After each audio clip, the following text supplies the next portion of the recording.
उसने कुएं में कुछ फेंका और अगली सुबह पूरा गांव कांप उठा। भैरवपुर गांव में एक पुराना सूखा हुआ कुआं था, पीपल के पेड़ के नीचे। गांव के बच्चे उधर खेलते नहीं थे और बूढ़े लोग उस ओर देखकर मुंह फेर लेते थे। लोग कहते थे कि उस कुएं से कभी कभी आवाजें आती हैं, कोई किसी को पुकारता है, लेकिन किसी ने कभी गंभीरता से नहीं लिया। जब तक कि एक रात कमला उस कुएं के पास नहीं गई।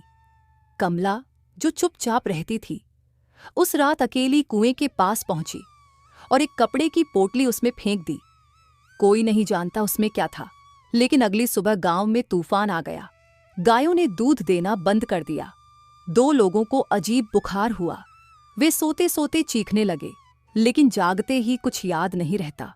और कमला, वो अब कुछ बोल ही नहीं पा रही थी। उसकी आवाज जैसे कहीं गायब हो गई थी। गांव में हड़कंप मच गया। सब चौपाल पर इकट्ठा हुए।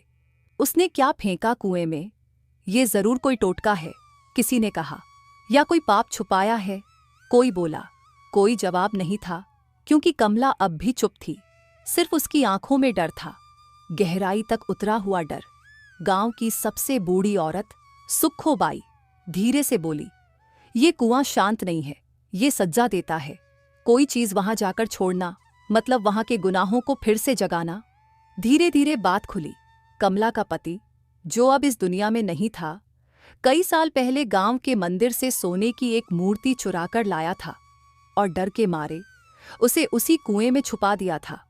उसी साल उसके बेटे की मौत हुई। फिर साल दर साल बीमारियां, लड़ाइयां, गरीबी और डर उनके घर में पलने लगा। कमला जानती थी कि ये सब उस एक पाप की वजह से हो रहा है। कई साल तक चुप रही, सहती रही, लेकिन अब और नहीं। उस रात उसने वही मूर्ति, अब राख और धूल से भरी, उसी कुएं में वापस डाल दी, माफी मांगते हुए। लेकिन कुएं ने जवाब नहीं दिया। कमला की आवाज चली गई, शायद हमेशा के लिए। अब लोग उस कुएं को देखकर डरते नहीं, प्रार्थना करते हैं, वहां दीपक जलाते हैं और बच्चे उसके पास खेलते भी नहीं जाते। कमला अब गांव में नहीं रहती, वो कहीं दूर जा बसी है, लेकिन कभी कभी लौटती है, बस उस कुएं की मेड़ पर बैठने, चुपचाप। लोग कहते हैं वो हर बार बस एक बात कहती है, जहां तुमने पाप रखा हो वहां पुण्य उगता नहीं। कृपया हमें सपोर्ट करें और इस चैनल को सब्सक्राइब करें। अगर आपको ये वीडियो पसंद आया हो तो कमेंट करके जरूर बताएं। आपका बहुत बहुत धन्यवाद।